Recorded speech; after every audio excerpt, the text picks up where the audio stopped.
बीवियों ने अपने शोहरों की कुर्बानियां दी, बहनों ने अपने भाइयों की कुर्बानियां दी। ये मुल्क हमें ऐसे ही नहीं मिल गया, बल्कि ये बहुत बड़ी कुर्बानियों की एक लंबी दास्तान है। आज हम इस मुल्क में आजाद सांस ले रहे हैं। इसलिए नहीं बना था कि हम आजादी की बात करें और अय्याशी करते रहे। आज हमारे लोग कुछ मोटरसाइकिलों पे होते हैं, कुछ अवारा लोग हैं कि आजादी है जी। कौन सी आजादी ली है?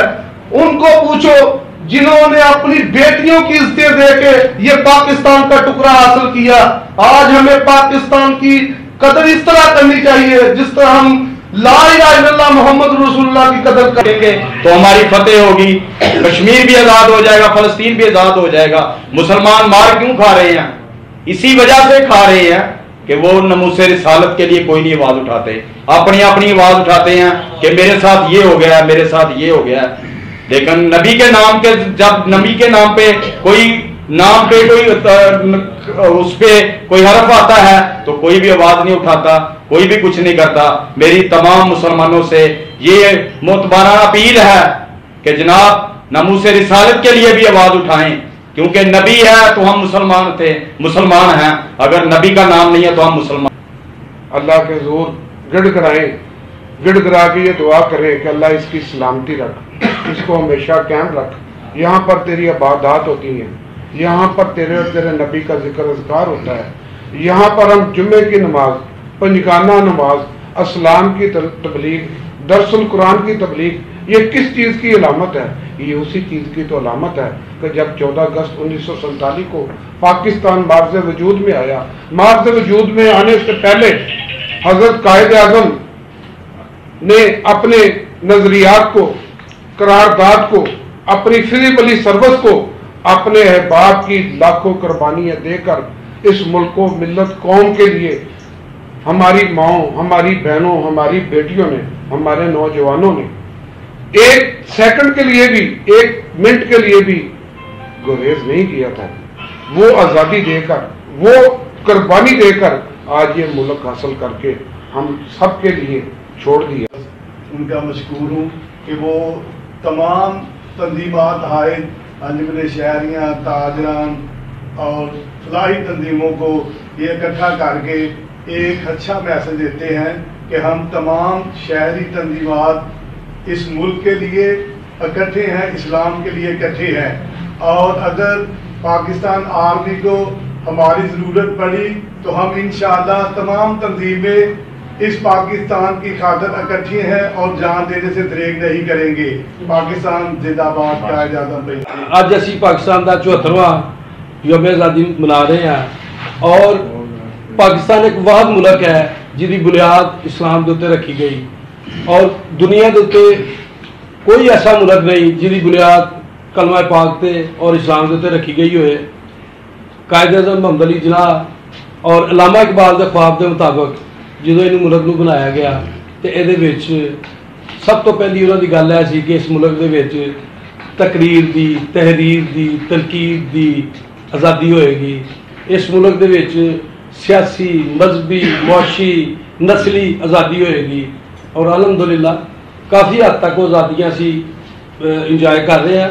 लेकिन उसके बावजूद अगर अभी 74 सालों के उत्ते नज़र तुराइए तो वो आज़ादी सानू नहीं मिली जी कि ख्वाब कायद आज़म का सी, जिहड़ा अल्लामा इकबाल ने ख्वाब देखा सी पाकिस्तान का, जिसकी जदोजहद वास्ते कायद आज़म ने जदोजहद की और साढ़े बच्चों ने शहादत दित्तियां। लेकिन असी ना उम्मीद भी नहीं है। इंशाअल्लाह ताला साडी रूह, साढ़े खून के आखिरी कतरे तक मुल्क की इज्जत, वकार और सलामती वास्ते अपना तन मन धन कुर्बान करते रहेंगे। Thank you. इस्लामी जमहूरिया पाकिस्तान के हवाले से आज़ादी का दिन हम मना रहे हैं। मैं समझता हूँ कि हमारे परचम में 2 रंग हैं और उसके साथ एक चांद और सितारे हैं। और आज पूरी दुनिया को ये बात बावर करवा दें कि हम तमाम सियासी जमातें, तमाम मजहबी लोग, तमाम समाजी सियासी जितनी भी तंजीमात हैं, हम सब एक हैं और हम पूरी दुनिया को ये बात बावर करवाना चाहते हैं कि जब भी कोई पाकिस्तान की तरफ मैली आंख से देखेगा तो इंशाअल्लाह ताला अल्लाह के फजलो करम से हम सब शीशा पलाई हुई दीवार की मनंद एक होंगे। मैं ये बताना चाहता हूं कि आजादी हमारे बुजुर्गों ने, बड़ों ने आग और खून का दरिया अबूर करके ये आजादी हासिल की थी। उन्होंने अपने माल को, जानों को कुर्बान करके जब पाकिस्तान की तरफ हिजरत की तो मैं ये समझता हूं कि ये उनको पता है कि किस तरह वो पाकिस्तान में आए इंडिया को छोड़कर। हमारे बड़े भी जब इंडिया को छोड़कर पाकिस्तान में आए तो वो हमें ये बात बतलाते हैं कि हिंदू बनिया और सिखों के जो जत्थे थे वो हम पर हमला करते थे।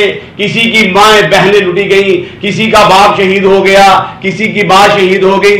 मैं कहता हूं ये बड़ा एक दर्दनाक अलमिया है जो साने पाकिस्तान के वक्त हुआ, लेकिन फिर भी हम सब ने पाकिस्तान के लिए ये हम सब कुछ भूल गए। इससे ज्यादा भी अगर पाकिस्तान पर कभी आंच आने का वक्त आता है तो हम अपने बच्चों को, अपनी माओं को, हम अपनी बहनों को कुर्बान करने के लिए तैयार हैं। दोस्तों, भाइयों, बुजुर्गों, आओ आज के दिन की अहद करें। पाकिस्तान को 74वीं सालगिरह तो मना रहे हैं, लेकिन पाकिस्तान को जो खोखला कर रहे हैं रिश्वत की शक्ल में, करप्शन की शक्ल में, मैं समझता हूं कि आज हमें अपनी नौजवान नस्ल को यह बताना है कि ये जश्न आजादी हम क्यों मना रहे हैं। हमारे बड़ों ने तो कुर्बानियां देकर पाकिस्तान को बना दिया, लेकिन अब पाकिस्तान को कायम दायम करने के लिए हमारी जरूरत है, हमें आगे बढ़ना है, हमें घरों से निकलना है और पाकिस्तान को मजबूत करना है। और मैं समझता हूं कि हम इस वक्त जब पाकिस्तान की बात हो, पाकिस्तान की आजादी की बात हो, तो अपनी फौज को नहीं भूलना चाहिए जो महाज जंग पर अपने फौजी शहीद करवा रहे हैं। मैं समझता हूं कि हम अपने घरों में आराम से रह रहे हैं, हमारा माल, हमारी जान उस वक्त तक महफूज है जब हमारा हर फौजी शहादत के लिए बॉर्डर पर तैयार है। और मैं इकबाल के इस शेर के साथ कि इकबाल बड़ा अपदेशिक है, मन बातों में मुंह लेता है, गुफ्तार का ये गाजी तो बना, करदार का गाजी बन न सका। दोस्तों, हम हर वक्त यही बात करते हैं कि हम अपने मुल्क से मोहब्बत करते हैं, हम अपने मुल्क से प्यार करते हैं, लेकिन क्या हमने कभी अपने गिरेबान में जाकर देखा है कि हम अपने मुल्क से किस तरह प्यार करते हैं? हम अपने मुल्क को टैक्स नहीं देते, हम अपने मुल्क के साथ करप्शन कर रहे हैं। मैं समझता हूं कोई भी दरख्त उस वक्त तनावर नहीं रह सकता जब तक उसकी आबियारी ना की जाए, जब तक उसको पानी ना दिया जाए। तो मैं ये समझता हूं कि पाकिस्तान इस वक्त कायम दायम है, लेकिन हमने कोई कसर नहीं छोड़ी। मैं किसी को तो बुरा नहीं कहूंगा, लेकिन मैं आज ये वादा करता हूं, ये अहद करता हूं कि पाकिस्तान की सलामती के लिए, पाकिस्तान की बका के लिए इंशाअल्लाह ताला अगर कहीं कोई गलत काम होगा तो इंशाअल्लाह ताला उसको जरूर रोकेंगे। तमाम दोस्तों से, भाइयों से मेरी यही रिक्वेस्ट है कि कोई भी त्यौहार जब आता है तो हाफिज अब्दुल रहमान ट्रस्ट की सूरत में हम पानी के उस बारिश के कतरे की बनंद निकलते हैं कि चलो किसी का शऊर बेदार हो जाएगा, दोस्त इकट्ठे मिलकर आवाज बुलंद करेंगे। मैं ये समझता हूं कि हमारे माशरे का ये अलमिया हो चुका है कि हर शख्स ये कहता है कि दूसरा शख्स कोई बात करे, लेकिन अल्हम्दुलिल्लाह हाफिज अब्दुल रहमान ट्रस्ट का ये तुरंत इम्तियाज है कि अगर यूनिवर्सिटी के बाहर रमशा जिसको अगर बस ने कुचल दिया था तो हमने इसी चौक के अंदर, इसी चौराहे के अंदर एहतजाज किया था, तो उसी वक्त उस पर अमल दरामद हो गया था। आप दोस्त अपनी अंजमन में, आज आप अंजमन हैं, आप शहर के चेहरा मोड़ा हैं। मैं ये समझता हूं कि आओ मुल्क के लिए भी कुछ टाइम निकालें, हफ्ते में नहीं महीने में 2 दिन हाफिज अब्दुल रहमान ट्रस्ट के दोस्तों को दे दिया करें। आओ गरीबों की मदद करें, फलाह का काम करें। मैं समझता हूं अगर कोई ये शख्स समझे कि दौलत के साथ उसको सुकून मिल जाएगा, तो मैं आज आप लोगों की मौजूदगी में ये बात करना चाहता हूं कि दौलत से, पैसे से सुकून नहीं मिलता, सुकून लोगों से महत्ते बांटने से मिलता है। और मैं ये समझता हूं कि अगर किसी के दिल में अपनी इज्जत, एहतराम आप रखना चाहते हैं तो लोगों के दिल जीते, और लोगों के दिल इस तरह जीते जा सकते हैं तो लोगों के काम आए।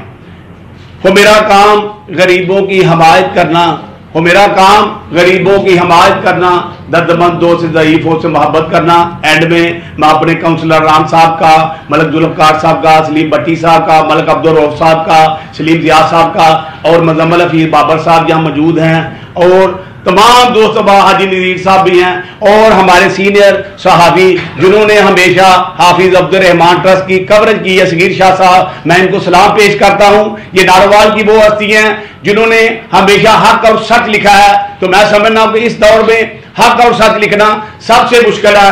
आखिर में एक बात करके अपनी बात खत्म करूंगा। मुझे किसी दोस्त ने पूछा, दोस्तों सबसे मुश्किल काम कौन है और सबसे आसान काम कौन है? तो मैंने उसे कहा सबसे मुश्किल काम फलाह है और सबसे जो आसान काम भी फलाह है। दोस्तों आप भी काम करते हैं, आपने भी देखा होगा कि सबसे मुश्किल काम भी फलाह है और सबसे आसान काम भी यही है। अल्लाह ताला आपका और हम सबका हामी और नासर हो। पाकिस्तान जिंदाबाद, पाकिस्तान जिंदाबाद, पाक फौज जिंदाबाद। अस्सलाम। Thanks for watching HT Shah channel को सब्सक्राइब करना मत भूलिएगा।